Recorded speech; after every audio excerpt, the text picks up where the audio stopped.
한국이 이걸 해냈다고. 필리핀의 도시 마닐라 한복판에서 영국의 한 남자가 서 있습니다. 늘 자신이 옳은 선택을 하며 성공하는 길로 가고 있다고 생각했다고 합니다. 이번만큼은 한국을 무시하고 중국을 선택한 자신의 선택이 잘못되었다는 것을 깨닫고 땅을 치고 후회하며 눈물을 흘리고 있는데요. 이 남자에게 무슨 일이 있었던 걸까요? 그럼 오늘의 사연 시작하겠습니다. 저는 제임스 윌슨입니다. 영국 출신으로 현재 필리핀에서 사업을 하고 있습니다. 제가 한국의 도움으로 발전하고 있는 필리핀에서 겪은 경험은 처음에 가졌던 한국에 대한 선입견을 완전히 바꿔놓았습니다. 제가 겪은 충격적인 경험을 함께 나누고자 합니다. 필리핀은 이제 급성장하는 나라입니다. 개발도상국이라 불리지만 풍부한 인적 자원과 7,000개가 넘는 섬으로 이루어진 광활한 영토, 그리고 무한한 자연자원을 가진 잠재력이 큰 국가입니다. 이러한 요소들로 인해 경제적 성장이 예상되고 있으며 지금은 베트남과 인도에 이어 새로운 투자처로서 많은 주목을 받고 있습니다. 저는 이러한 잠재력을 보고 런던의 안정적인 직장을 과감히 뒤로하고 마닐라로 왔습니다. 금융 컨설턴트로서 필리핀의 급성장하는 시장에서 비즈니스 기회를 찾고자 했죠. 현지 시장 조사는 빼놓을 수 없는 필수 항목이기 때문에 돈이 많이 들어도 아끼지 말아야 합니다. 필리핀에 대해 알고 있던 것은 아름다운 해변과 열대 기후, 그리고 친절한 사람들 뿐이었어요. 그러나 마닐라와 같은 대도시에는 고층 건물이나 현대적인 아파트 단지가 많이 있습니다. 물론 바로 옆으로는 열대 우림과 전통 마을이 펼쳐져 있어 독특한 광경을 볼 수 있었죠. 이러한 이유로 저는 마닐라의 마카티 지역에 머물기로 결정했습니다. 도시 중심부에 사무실을 차린다면 현지인들도 나를 더 신뢰할 것이라 생각했기 때문입니다. 지금 필리핀은 여러 선진국들로부터 개발 지원을 받고 있습니다. 마닐라뿐만 아니라 세부, 다바오 같은 주요 도시들도 마찬가지죠.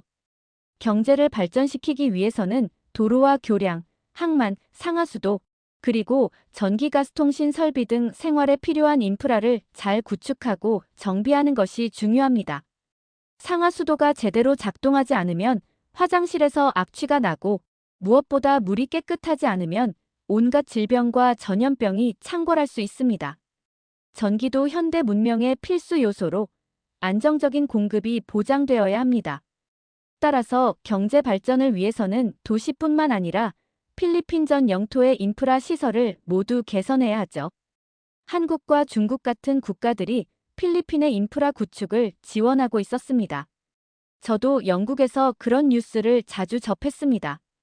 특히 한국과 중국이 동시에 도로와 교량 건설 프로젝트에 착수했다는 소식도 들었죠. 건설 속도의 차이는 놀라웠습니다. 한국이 아직 공사를 시작하지도 않았는데 중국 측은 이미 도로 기초 공사를 진행하고 있었습니다. 이것이 바로 중국의 속도구나라는 생각이 들었죠. 저는 처음에 빠른 일 처리를 높이 평가했습니다. 효율적으로 일하는 사람을 좋아하기 때문에 같은 시기에 공사를 맡았는데도 시작도 하지 않고 있는 한국의 능력이 부족해 보였습니다. 물론 한국 측의 품질이 좋다는 이야기를 자주 듣기는 했지만 제 기준으로는 얼마나 빨리 완공하는지도 중요한 능력 중 하나였습니다. 저는 계속해서 중국 방식을 옹호했습니다. 중국이 한국이나 다른 선진국의 기술을 모방하고 있다는 이야기를 들었지만 사업적 측면에선 그것이 나쁜 것만은 아닙니다. 오히려 기술을 빠르게 흡수할 수 있는 능력이 높다고 볼 수 있죠. 처음에는 따라하는 것으로 시작해 일을 익혀나가고 나중에는 자기만의 기술로 업그레이드하면 되는 것입니다. 이러한 생각으로 저는 중국을 더 선호하게 되었고 필리핀에서 투자를 한다면 중국 기업과 협력하고 싶다고 생각했습니다. 저는 마닐라를 구경하기 위해 택시기사를 며칠 동안 고용했습니다. 그리고 도시의 거리를 구석구석 돌아다니면서 구경시켜달라고 부탁했습니다. 현지인과 이야기하면서 현재 유행하는 것이 무엇인지, 필리핀 사람들이 좋아하는 음식은 어떤 것인지 등을 파악하고자 했습니다. 제가 고용한 택시기사의 이름은 라몬이었고 그의 택시는 놀랍게도 전기자동차였습니다. 전기자동차를 타고 다닌다는 것이 의외여서 이유를 물었더니 라몬은 이렇게 대답했습니다. 전기자동차는 충전해야 되기 때문에 도시 내에서만 달릴 수 있어요. 하지만 휘발유가 필요 없어서 친환경적이고요. 특히 연료비가 적게 들어가서 경제적이에요. 고장도 잘 안 나기 때문에 유지보수가 쉬워서 전기차를 선택했어요. 직접 탑승해보니 그 이유가 납득이 갔습니다. 가솔린 냄새도 나지 않고 승차감도 쾌적했습니다. 어디부터 갈까요? 라몬의 질문에 저는 그가 자주 가는 가게나 편의점, 주유소 등 아무 곳이나 가달라고 말했습니다. 라몬은 놀라서 저를 한번 쓱 보더니 이상한 손님이네요 라며 웃었습니다. 돈을 많이 주는 것에 비하면 소소한 요구라고 생각하는 것 같았습니다. 라몬은 제 요구대로 그가 항상 밥을 먹던 식당이나 슈퍼마켓, 그리고 주유소에 데려다 주었습니다. 시시깡이라는 필리핀 소세지 요리가 마닐라에서 유행하고 있었고 테이크아웃을 할 수 있는 가게들이 많이 있어서 라몬은 매번 음식을 사와서 택시에서 먹었던 것 같았습니다. 필리핀에서의 한 끼 식사가 매우 저렴하다는 것에 놀랐습니다. 영국의 물가에 비하면 10분의 1도 안 되는 가격이었습니다. 라몬이 추천해준 현지 식당에서 시식강과 함께 가민이라는 고기 요리를 먹었는데 맛도 좋고 양도 풍성했습니다. 영국에서는 이 정도 음식을 먹으려면 적어도 15파운드는 내야 하는데 여기서는 3달러 정도면 충분하군요. 저는 감탄했습니다. 라몬은 웃으며 대답했습니다. 맞아요. 마닐라는 다른 대도시에 비해 생활비가 상당히 저렴한 편이에요. 하지만 최근에는 물가가 조금씩 오르고 있어요. 특히 주택 가격이 많이 올랐어요. 또 다른 놀라운 점은 주유소에 갔을 때의 일이었습니다. 라몬의 택시는 전기 자동차라서 휘발유가 필요하지 않았는데 그가 주유소에서 구입한 것은 집에서 사용할 가스통이었습니다. 부유하지 않은 사람들은 주유소에서 가스를 구입해서 집으로 가져간다고 합니다. 아무리 마닐라의 중심부라고 해도 모든 가정에 가스가 공급되고 있는 것은 아니었습니다. 이런 걸 보면 현지인을 고용한 것은 탁월한 선택이었습니다. 관광 책자에서는 절대 알 수 없는 정보들이니까요. 라몬의 가족에 대해 물어보았습니다. 라몬은 아내와 3명의 자녀가 있었고 큰아들은 대학에서 공학을 공부하고 있다고 했습니다. 아들이 한국 기업의 장학금을 받았어요. 졸업하면 필리핀 인프라 개발에 참여할 수 있길 바라고 있죠. 라몬은 자랑스럽게 말했습니다. 라몬의 이야기를 들으며 필리핀 사람들의 노력과 희망을 느낄 수 있었습니다. 그들은 어려운 환경 속에서도 더 나은 미래를 위해 열심히 살아가고 있었습니다. 다음 날에도 저는 라몬과 함께 도시의 이곳저곳을 돌아다녔습니다. 이번에는 비즈니스 지구와 대학가를 방문했습니다. 필리핀이 정말 나를 위한 나라인지 확인하기 위해 매 순간을 놓치지 않았고 새로운 사업 아이템들을 계속 구상했습니다. 마카티 중심부에 있는 대형 쇼핑몰을 방문했을 때 현대적인 시설과 국제적인 브랜드 매장들을 보고 놀랐습니다. 이곳은 제가 상상했던 개발도상국의 모습과는 달랐습니다. 이곳은 마치 런던의 쇼핑센터 같군요. 제가 말했습니다. 라몬은 웃으며 대답했습니다. 마카티와 같은 부유한 지역은 꽤 발전되어 있어요. 하지만 불과 몇 킬로미터만 벗어나도 상황이 많이 달라집니다. 우리는 대학가로 이동했고 그곳에서 젊은 학생들이 열심히 공부하는 모습을 볼 수 있었습니다. 한 카페에서 휴식을 취하며 저는 몇몇 학생들과 대화를 나누었습니다. 그들은 모두 영어를 유창하게 구사했고 국제적인 기업에서 일하고 싶다는 꿈을 가지고 있었습니다. 이 나라는 교육에 대한 열정이 대단합니다. 저는 감탄했습니다. 이런 우수한 인적 자원은 분명 사업의 큰 자산이 될 거예요. 시장 조사를 마친 뒤 저는 도시의 경치를 한번 둘러보고 싶었습니다. 이제부터는 목적지 없이 도시를 둘러봐 주시겠어요? 어떤 길이라도 좋아요. 있는 그대로의 마닐라를 보고 싶어요. 라몬은 어디부터 시작할까요? 라고 물었지만 저는 가고 싶은 대로 가면 돼요 라고만 대답했습니다. 그렇게 택시 안에서 마닐라의 경치와 분위기를 온몸으로 느끼기 시작했습니다. 잠시 뒤 저는 이상한 사실 하나를 깨달았습니다. 처음에는 잘 몰랐지만 뒷좌석에 타서 창밖의 경치를 보고 있자니 어제 왔을 때보다 도로 환경이 완전히 달라졌습니다. 조금은 지저분하고 무질서했던 길이 갑자기 깨끗해지고 마치 유럽의 도시 같은 풍경이 펼쳐지기 시작했습니다. 도로 양쪽에는 가로수부터 도로 표지판까지 완벽하게 설치되어 있었고 한없이 매끄러운 인도와 자전거 도로까지 모든 것이 체계적으로 정비되어 있었습니다. 배수 시스템도 완벽하게 설계되어 있어 우기에도 물이 고이지 않을 것 같았습니다. 심지어 태양광 가로등이 일정한 간격으로 설치되어 있어 에너지 효율까지 고려한 듯 했습니다. 이 지역은 다른 곳과 확연히 다르네요. 저는 감탄했습니다. 마치 다른 나라에 온 것 같아요.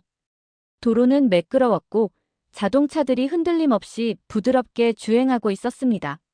버스 정류장은 현대적인 디자인으로 지어져 있었고 곳곳에 설치된 디지털 안내판은 실시간으로 대중교통 정보를 제공하고 있었습니다.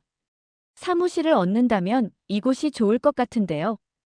혹시 여기는 중국이 만든 도로가 아닐까요? 제가 물었습니다. 제 혼잣말을 들은 라몬은 큰 소리로 웃으며 이렇게 말했습니다. 아니에요. 여기 도로를 만든 것은 한국이에요. 한국 기업들이죠. 한국이요? 저는 의아해하며 라몬에게 물었습니다. 확실한 거예요?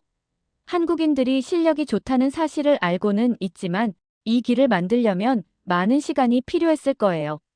아닌가요? 당신은 여기에서 택시 운전을 하고 있었으니까. 중국인들이 얼마나 빠르고 합리적인지 많이 봤을 거잖아요. 라몬은 운전대를 한번 꽉 쥐더니 쓴웃음을 지었습니다. 그리고는 그대로 옆길로 빠져 일단 차를 세우고 저에게 말했습니다. 당신은 중국을 좋아하는 것 같군요. 저는 어느 쪽을 좋아하냐고 물어보면 틀림없이 한국을 좋아한다고 말할 거예요. 저는 택시를 운전하다 보니 많은 곳을 돌아다닐 수 있어요. 그리고 듣게 되는 이야기도 상당히 많죠.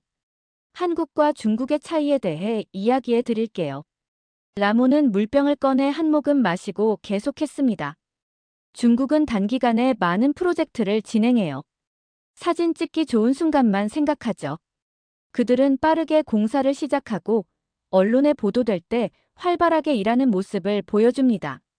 하지만 카메라가 사라지면 그들의 페이스도 느려지고 결국 완성품의 품질은 형편없어요. 라몬은 자신의 스마트폰을 꺼내 몇 장의 사진을 보여주었습니다.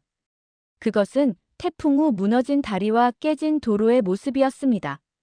이건 지난해 태풍 칸무리 이후의 모습입니다. 중국이 지은 다리가 불과 3년 만에 이렇게 되었어요. 한국과 중국의 차이에 대해 이야기하는 라몬의 확신에 찬 모습에 제 궁금증이 배가 되었습니다. 그럼 그 차이를 보여주시겠어요? 저 역시도 제 눈으로 직접 보지 않으면 직성이 풀리지 않는 성격입니다.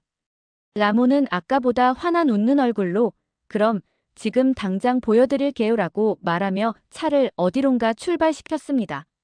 라몬의 운전은 이전보다 빨라졌고 그는 여러 지역을 지나며 계속해서 설명했습니다. 한국 기업들은 처음부터 품질을 중시해요. 그들은 설계 단계에서부터 필리핀의 기후와 지리적 특성을 고려합니다. 준비 기간이 길어 보일 수 있지만 그만큼 완성된 결과물은 오래 지속됩니다. 약 20분 정도 달리자 풍경이 확연히 달라지기 시작했습니다. 라몬이 저를 향해 이제 시작합니다라며 알 수 없는 이야기를 했습니다. 그 순간 갑자기 택시가 위아래로 급격히 흔들리기 시작했습니다. 저는 곧 정신이 번쩍 들어서 대체 무슨 일이 벌어진 건가요? 라고 물었습니다. 라몬은 반갑게 웃더니 손잡이를 꽉 잡고 창문 밖을 천천히 둘러보세요라고 이야기했습니다. 창 밖을 둘러보니 조금 전과는 완전히 다른 경치가 펼쳐져 있었습니다. 배수구는 제대로 설치되지 않아 악취가 나고 인도는 좁고 깨져서 사람들이 통행하기에 불편해 보였으며 가로수는 흙만 파헤쳐서 대충 심겨져 있었습니다. 주위에 간판도 엉망으로 세워져 있었고 도로 표지판은 녹이 슬어 글자도 잘 보이지 않았습니다. 이 지역은 2년 전에 완공된 곳입니다. 라몬이 설명했습니다. 중국 기업이 맡았죠. 무엇보다 충격적인 것은 차도였습니다.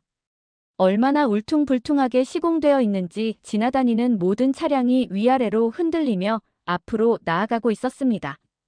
아스팔트 사이로 균열이 생겨 비가 오면 물이 고일 것이 뻔했고 도로 경계석은 이미 여기저기 떨어져 나가 있었습니다. 다리 밑으로는 부실 공사의 흔적이 보였는데 철근이 노출되어 있고 콘크리트가 벌써부터 부서지기 시작한 상태였습니다. 이 다리는 얼마 전까지 통행이 금지되었어요. 보수 공사를 했지만 근본적인 문제는 해결되지 않았죠. 라몬이 말했습니다. 도로 곳곳에는 물웅덩이가 형성되어 있었고 지나가는 차들이 물을 튀기면서 보행자들이 불편을 겪고 있었습니다. 가로등은 절반 이상이 작동하지 않았고 쓰레기 수거도 제대로 이루어지지 않는 듯 했습니다. 이러니 택시 뒤에 탔을 때 온몸이 위아래로 흔들린 것이었습니다. 제 속이 울렁거리기 시작해서 라몬에게 차를 잠시 세워달라고 말했습니다. 길바닥에 주저앉아 한숨 돌리고 있는 동안 라몬에게 물과 먹을 것을 사다 달라고 부탁했더니 코코넛 주스와 현지 과자를 사다 주었습니다. 제가 다시 정신을 차리자 라몬은 방금 지나온 도로가 중국이 건설한 것입니다라고 말했습니다. 저는 깜짝 놀랐습니다. 한국이 만든 도로와 너무나 대조적이었기 때문입니다. 마닐라에 처음 도착했을 때 중국인들이 공사를 시작하는 모습만 봤기 때문에 결과물을 보는 것은 처음이었습니다. 저는 제가 얼마나 표면적인 것에만 현혹되었는지 깨달았습니다. 속도만 보고 판단한 것이 얼마나 잘못된 것인지 이제야 알게 되었습니다. 정말 놀라운 차이군요. 제가 말했습니다. 이렇게 직접 보니 이해가 됩니다.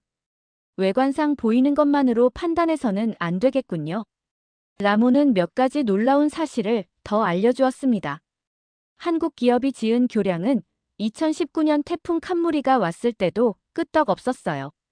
하지만 중국이 지은 다리 2개는 태풍 직후 심각한 손상을 입었죠. 한국 회사는 태풍이 잦은 필리핀의 기후 특성을 고려해 내풍 설계를 철저히 했다고 해요. 또한 한국 기업들은 환경 보호에도 신경을 많이 썼어요. 한국이 건설한 도로 주변에는 항상 나무가 심어져 있고 친환경 자재를 사용해서 자연 파괴를 최소화했습니다. 심지어 한국의 한 회사는 도로 건설 과정에서 발생한 폐기물을 재활용해 현지 학교의 책상과 의자를 만들어 기부했다고 해요. 가장 인상적인 것은 한국 기업들이 도로 건설 후에도 정기적으로 돌아와서 상태를 점검하고 필요한 보수를 진행한다는 것입니다. 그들은 단순히 건설하고 떠나는 것이 아니라 지속적인 관리를 통해 인프라의 수명을 연장시키고 있어요. 라몬은 마지막으로 제임스에게 진심 어린 조언을 건넸습니다. 당신도 필리핀에 투자할 거라면 한국 사람들과 함께 해보세요. 우리도 처음에는 중국에 속아 넘어가서 한국이 아무것도 안 한다고 비웃었는데 지금 생각하면 부끄러운 일이에요. KDI 한국개발연구원의 보고서에 따르면 한국 기업이 참여한 개발도상국 인프라 프로젝트의 지속 가능성이 다른 국가들보다 30% 이상 높다고 합니다. 이건 단순한 숫자가 아니라 우리 같은 현지인의 삶이 실제로 나아졌다는 증거예요. 제임스는 라몬의 이야기를 들으면서 한국에 대해 오해하고 있었다는 사실을 깨달았습니다. 겉으로 보이는 속도만 중시했던 자신의 판단이 얼마나 성급했는지 반성하게 되었습니다. 앞으로 시장 조사를 할 때 꼭 현지인을 대동해야 된다는 교훈도 배웠습니다. 한국은 정말로 필리핀의 미래를 생각하고 지원해주고 있었습니다. 그리고 제가 필리핀에 투자할 때 어떤 마음가짐으로 임해야 할지도 배우게 되었습니다. 한 주 후, 제임스는 한국 기업과 협력하여 필리핀에서의 사업을 시작했습니다. 그는 영국의 자본력과 한국의 기술력을 결합해 현지인을 위한 지속 가능한 사업 모델을 구상했습니다. 제임스의 회사는 현재 필리핀 각지에서 환경 친화적인 인프라 개발에 참여하고 있으며 현지인 고용과 기술 이전에도 큰 기여를 하고 있습니다. 개발도상국들에게 선진국들의 투자는 성장에 큰 힘이 됩니다. 그러나 당장의 이익 때문에 거대 자본을 무차별적으로 받게 되면 언젠가는 자본에 의한 식민지가 되어버릴 수도 있습니다. 이에 반해 한국은 정말로 개발도상국의 미래를 생각하며 지원해주고 있습니다. 무언가를 새로 시작할 때 반드시 그 지역 사람들을 데려다가 교육하고 함께 성장하는 모델을 만드는 것이 중요합니다. 도로가 만들어지고 어딘가가 부서졌는데 아무도 수리할 줄 모른다면 너무 곤란하겠죠. 한국의 이러한 접근법은 세계은행과 IMF가 2024년 발표한 글로벌 인프라 개발 지수에서도 높은 평가를 받았습니다. 보고서에 따르면 한국의 개발도상국 인프라 협력 모델은 지속 가능성, 기술 이전, 현지 역량 강화 측면에서 모범 사례로 꼽힌다고 평가되었습니다. 이러한 한국의 개발 철학은 단순히 물리적 시설을 만드는 것을 넘어 현지인들에게 기술을 전수하고 자립할 수 있는 기반을 마련해 주는데 초점을 맞추고 있습니다. 이는 물고기를 주는 것보다 물고기 잡는 법을 가르쳐 주는 것이라는 오래된 격언과 맞닿아 있습니다. 제임스의 경험은 외형적인 속도와 규모만으로 개발 협력의 질을 판단해서는 안 된다는 중요한 교훈을 보여줍니다. 진정한 개발 협력은 현지 주민들의 삶을 실질적으로 개선하고 그들이 스스로 미래를 만들어갈 수 있는 능력을 키워주는 데 있습니다. 한국은 과거 원조를 받던 국가에서 이제는 원조를 제공하는 나라로 변모했습니다. 이러한 경험이 있기에 개발도상국들의 상황과 필요를 더 깊이 이해하고 보다 효과적인 지원을 할 수 있는 것입니다. 제임스의 이야기는 필리핀 한 곳의 작은 경험이지만 이는 전 세계 여러 개발도상국에서 일어나고 있는 현상의 축소판이라 할 수 있습니다. 오늘날 국제개발협력에서는 단기적인 성과보다 장기적인 지속 가능성이 더욱 중요시되고 있으며 한국의 접근법은 이러한 시대적 요구에 부합하는 모범 사례로 자리 잡고 있습니다. 우리는 제임스처럼 표면적인 모습에 현혹되지 않고 실질적인 가치와 지속 가능성을 중시하는 안목을 키워나가야 할 것입니다. 그리고 앞으로도 한국은 개발도상국들의 진정한 파트너로서 그들이 자립할 수 있는 기반을 만드는 데 기여해야 할 것입니다. 이 이야기는 단순히 한국의 우수성을 자랑하기 위한 것이 아닙니다. 진정한 국제협력의 의미와 방향성에 대해 생각해보는 기회가 되기를 바랍니다. 그리고 우리 모두가 세계의 지속 가능한 발전을 위해 각자의 자리에서 기여할 수 있기를 희망합니다. 오늘 사연 어떻게 들으셨나요?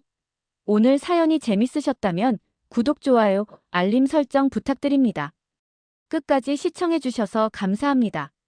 다음에 더욱 유익하고 감동을 주는 사연을 가지고 찾아뵙겠습니다. 고맙습니다.